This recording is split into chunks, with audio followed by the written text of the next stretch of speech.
ठीक हो गए जीवन। हे ईश्वर, मुझे तो विश्वास ही नहीं हो रहा। कहीं मैं खुली आंखों से सपना तो नहीं देख रही? नहीं जीवन की माँ, तुम सपना नहीं देख रही, ये तो ईश्वर की कृपा बरस रही है।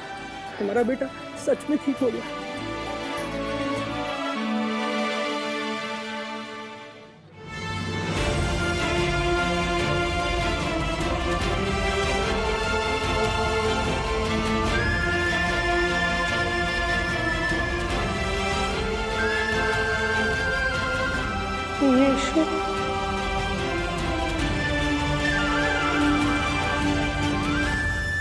ये तो हैरानी की बात है, यीशु ने जीवन को जिंदा कैसे कर दिया, जबकि हम सब ने अपनी आंखों से देखा था मर चुका था जीवन। बड़ी अजब की बात है, ये तो कोई जंतर मंतर लगता है। कहीं यीशु में कोई शैतान तो नहीं है? हाँ, हो सकता है। हाँ, हो सकता है। शैतान हो सकता है, शैतान हो सकता है।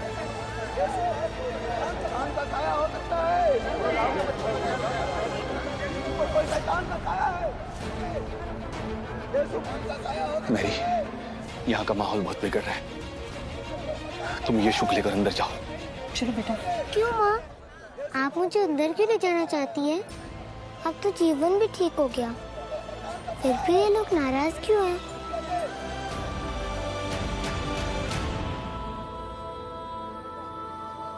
कुछ सवालों के जवाब ऐसे होते हैं जिनसे कई नए सवाल पैदा हो जाते हैं बेटा। तुम बस मेरी बात मानो और अंदर चलो। हाँ चलो। कौन सा जंतर मंत्र किया है, कोई पूछो यीशु से। आज तक न देखा न सुना कि कभी किसी ने किसी मरे हुए आदमी को इस तरह जिंदा किया। पता करना जरूरी है, यीशु पर शैतान का साया है। सही कह रहे हो, शैतान का साया तो कभी भी कुछ भी करवा सकता है यीशु से। ये सच है कि क्रोध के समय इंसान की बुद्धि उसका साथ छोड़ देती है। इन्हें कैसे समझाऊं कि ये साक्षात ईश्वर की संतान पर आरोप लगा रहे हैं कि उस पर शैतान का साया है।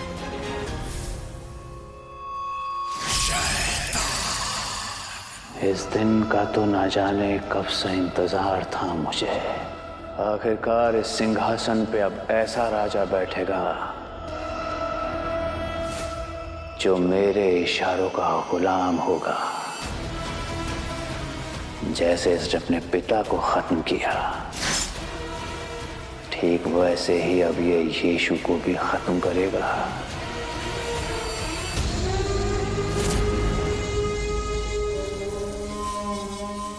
मेरे स्वर्गवासी पिताजी ने एक अच्छा राजा बनने की पूरी कोशिश की, मगर लोगों की नजरों में ये पागल, सनकी, अहंकारी, स्त्रियों से घिरे रहने वाले और न जाने क्या क्या थे।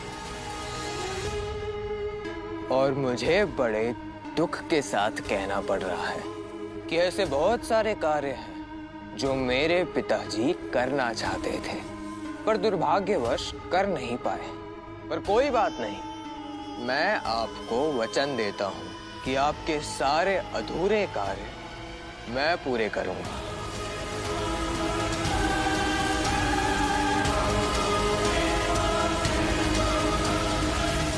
मेरे पिताजी को ये सिंहासन अपनी जान से भी ज्यादा प्यारा था और वो नहीं चाहते थे कि उनके सिवा कोई दूसरा इस पर बैठे। उनकी उसी इच्छा का मान रखते हुए मैं इस सिंहासन को जला देना चाहता हूं।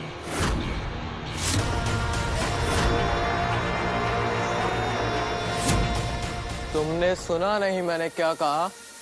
जी।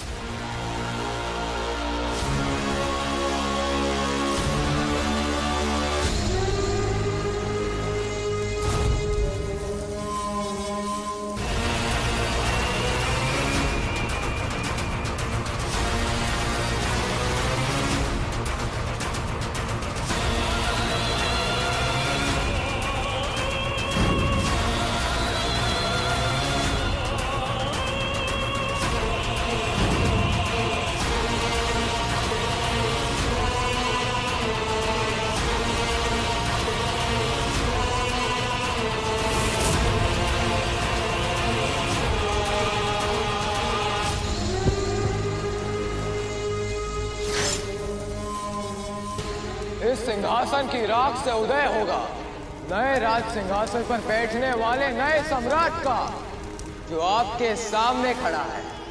सम्राट की जय हो, सम्राट की जय हो, सम्राट की जय हो, सम्राट की जय हो।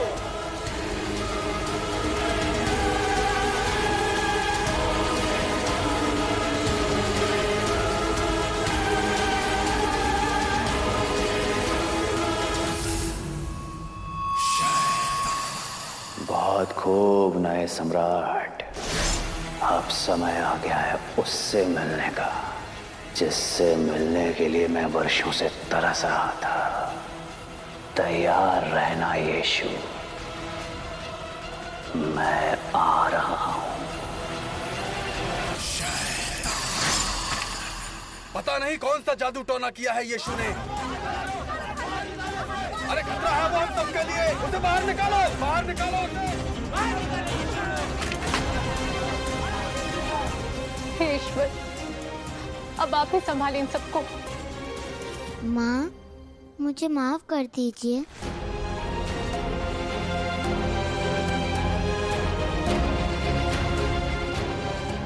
नहीं बेटा, तुम्हारी तो कोई गलती नहीं है। बाहर जो लोग कह रहे हैं ना, उसकी वजह से तुम्हें परेशान होने की जरूरत नहीं है, क्योंकि नफरत चाहे कितनी बड़ी क्यों ना हो, लेकिन प्यार के आगे उसका कोई वजूद नहीं है। लोगों की बातों का मुझे बिल्कुल बुरा नहीं लगा माँ। मैं माफी इसलिए मांग रहा हूँ क्योंकि मैंने आपकी बात नहीं मानी और कमरे से बाहर निकल आया। मेरी वजह से आपको लोगों की कड़वी बातें सुननी पड़ी।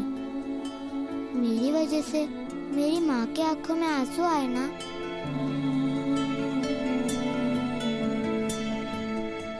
नहीं मेरे बच्चे, ये आंसू नहीं, ये ममता है।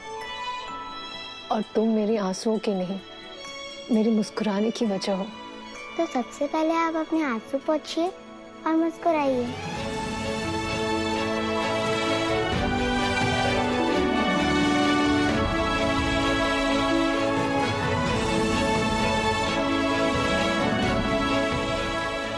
मुझे दो ही चीजें समझ में आती है माँ, एक आपका प्यार और दूसरी परमपिता की भक्ति।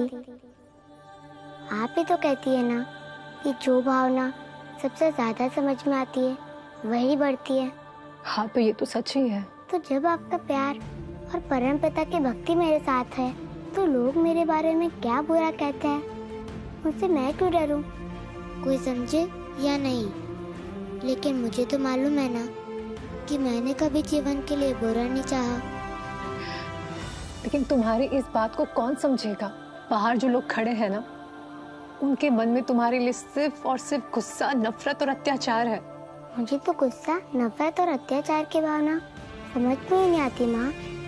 तो ये बढ़ेगी कैसे? मेरे मन में तो सभी के लिए बस करुणा और प्यार है।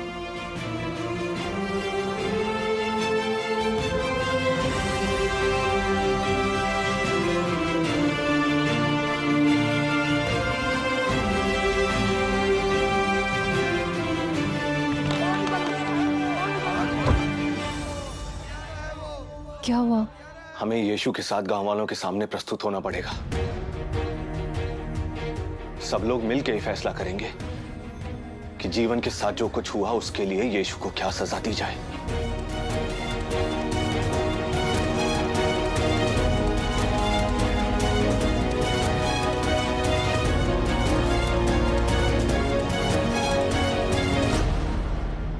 मेरा बेटा मुझे वापस मिल गया। इससे बड़ी खुशी की बात मेरे लिए क्या हो सकती है? लेकिन गांव वाले समझते हैं कि यीशु के ऊपर किसी शैतान का साया है, तभी उसने घंटों से मृत पड़े जीवन को जीवित कर दिया। मुखिया जी, यीशु और जीवन के बीच जो कुछ हुआ उसे एक अलग नजरिए से भी तो देखा जा सकता है। कभी कभी कुछ ऐसी बातें होती हैं जो हम सबकी समझ से परे होती हैं, जैसे रेगिस्तान की सूखी रेत में भी फूल खिलते हैं। और कभी कभी आप उनको खाद दीजिए, पानी दीजिए, देखभाल करिए तो भी फूल मुरझा जाते हैं। तो हम क्या समझेंगे इसे? क्या इसमें कोई शैतानी ताकत का साया है? मैं तो मेरे बच्चे को यीशु के पास नहीं भेजने वाली। मैं भी पता नहीं कौन सा टोना टोटका कर दे, मैं भी अपने बच्चे को नहीं जाने दूंगी। मुखिया जी सोच क्या रहे हैं आप अपना फैसला सुनाइए। कहीं ऐसा ना हो कि गांव के किसी बच्चे पर यीशु जादू टोना कर दे और इसकी जिम्मेदारी आप पर होगी। आपकी जिम्मेदारी होगी, आपकी जिम्मेदारी होगी। कभी कभी जिम्मेदारी के दबाव में अपने मन की बात को छुपाना पड़ता है। यहाँ का मुखिया होने के नाते मैं गांव वालों को किसी डर के साथ जीने नहीं दे सकता। मजबूरन मुझे अपना फैसला सुनाना होगा।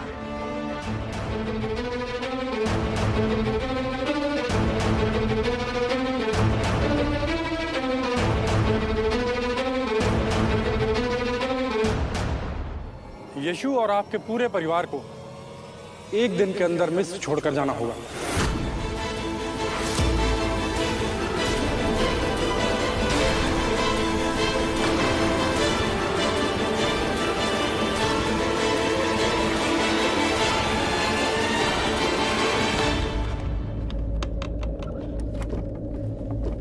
अपराधी यीशु है, इसलिए नियम के अनुसार सजा उसे ही सुनाई जाएगी। बुलाइए यीशु को।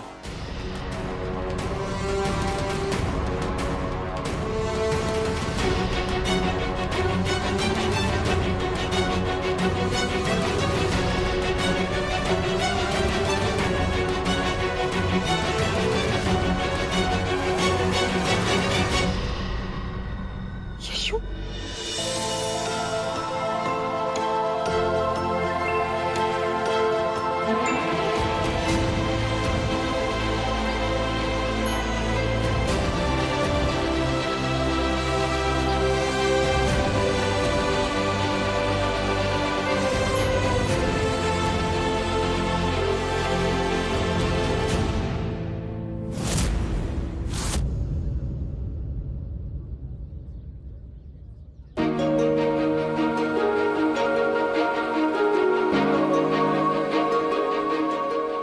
मुझसे नहीं हो पाएगा।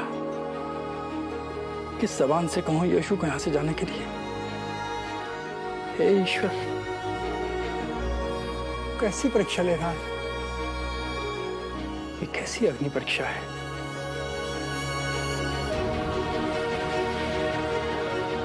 कितनी मुश्किल घड़ी है ये। कुछ समझ में नहीं आ रहा है कि क्या करूं। प्रभु, कुछ तो रास्ता दिखाइए।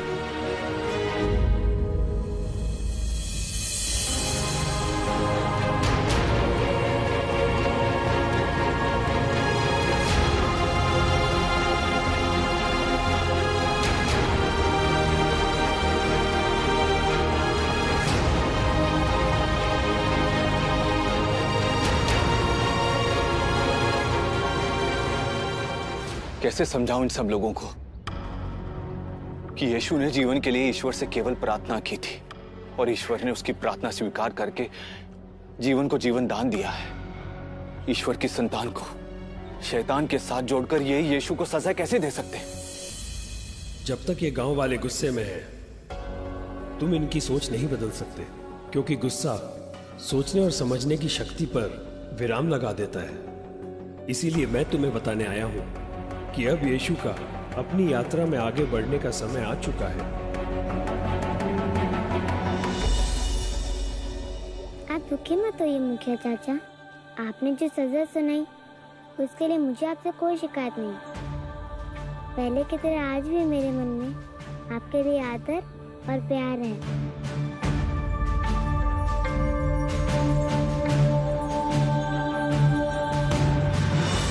और आप सबके लिए भी।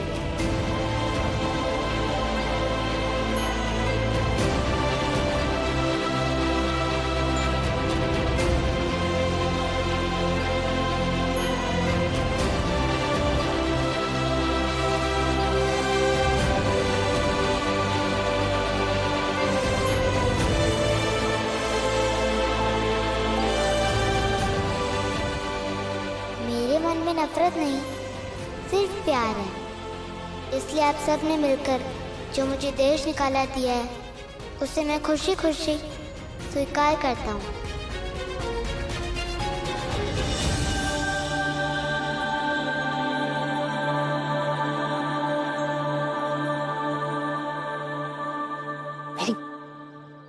खड़ी खड़ी देख क्या रही हो? समझाओ अपने बेटे को, बड़ों के फैसलों के बीच में नहीं बोला करते। यीशु, अंदर जाओ, बड़ों को बात करने दो। यीशु कहीं नहीं जाएगा।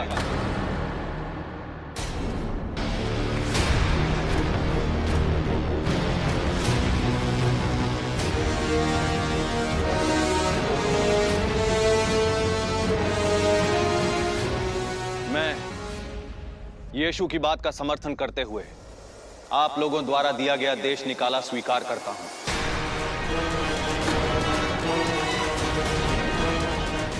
और इस परिवार का मुखिया होने के नाते आपको ये वादा करता हूं कि हम आज ही मिस्र छोड़कर चले जाएंगे।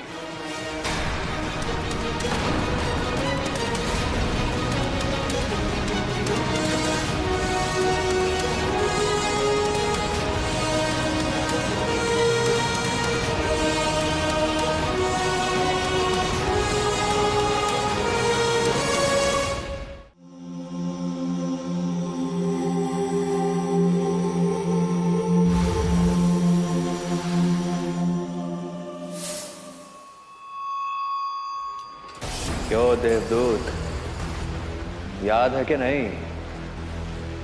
याद है ना देवदूत? मैंने कहा था तुमसे कि जैसे ही यीशु के हाथों कोई चमत्कार होगा तुम्हारे बनाया हुआ ये सुरक्षा घेरा धराशायी हो जाएगा। मैं जानता हूं कि मिस्र में यीशु ने अपनी ईश्वरीय शक्ति से एक मरे हुए लड़के को जिंदा किया है। समय आ गया है देवदूत तुम्हारे सुरक्षा घेरे के नष्ट होने का।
देखा नहीं जा रहा मुझसे देवदूत।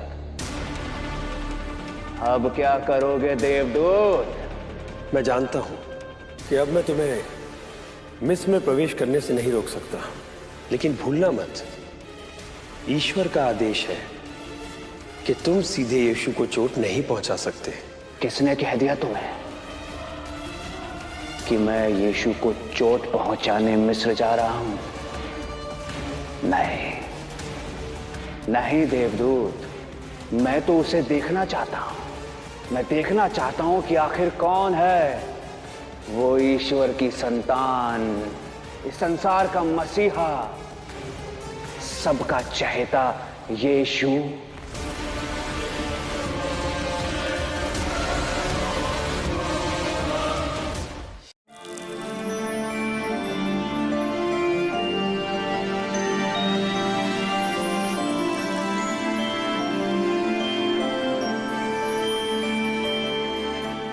आज आखिरी मौका है तुम्हारा ख्याल रखने का। बहुत दिनों की दोस्ती है हमारी। जहाँ भी जाऊंगा बहुत याद आओगी, लेकिन चिंता मत करो, मैं परमपिता से प्रार्थना करूंगा कि बहुत जल्द कोई यहाँ रहने आए जो मुझसे भी ज्यादा तुम्हारा ख्याल रखे।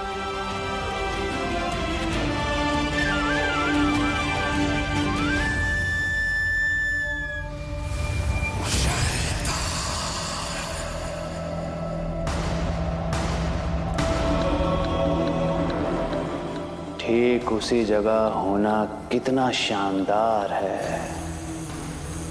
जहां ईश्वर की संतान यीशु को जीवन की मौत के लिए दोषी ठहराया गया, और अब यहीं से सिलसिला शुरू हो गया उसके रास्ते में आने वाली तमाम रुकावटें, दुख, तकलीफ और पीड़ा का। अच्छा किया मुखिया जी ने जो यीशु और उसके परिवार को देश निकाला दे दिया। लेकिन ये लोग निकलकर यहाँ से जाएंगे कहाँ और कहाँ? अपने पुराने घर जाएंगे।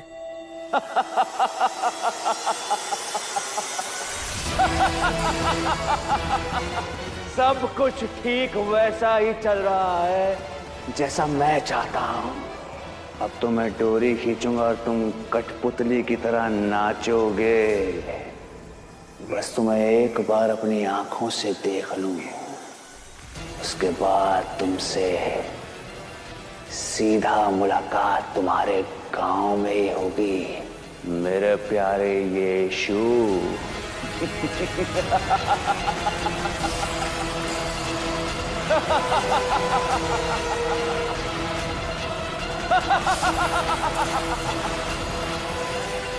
यीशु।